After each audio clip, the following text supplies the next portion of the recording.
L'atelier de renforcement de capacité des femmes candidates à une communication efficace et à l'utilisation des médias en période électorale était au cœur des échanges qu'ont eu les femmes candidates députées nationales et provinciales à 48 heures du début de la campagne électorale.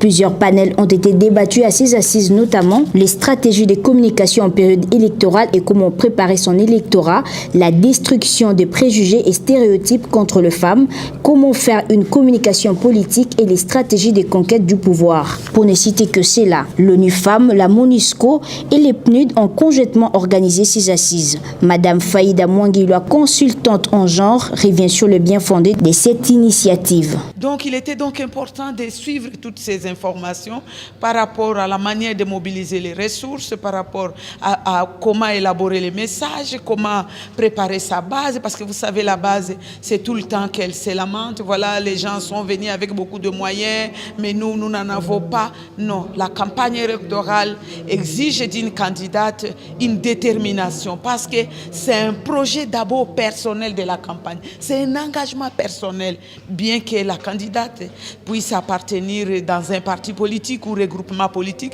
doit comprendre que c'est de ma responsabilité. Quelques participantes ont livré leurs impressions sur la nécessité de ces assises. Je salue cette initiative parce que ça permet de nous outiller, nous en tant que femmes, pour battre campagne.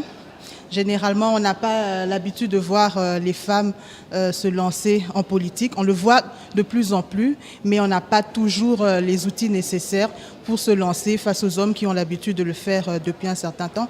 Et donc, je salue cette initiative. Cet atelier est c'est vraiment une formation qui tombe à pic, parce que c'est vrai que pour beaucoup, on n'a pas forcément l'expérience politique et tout, et pour beaucoup, c'est la première fois.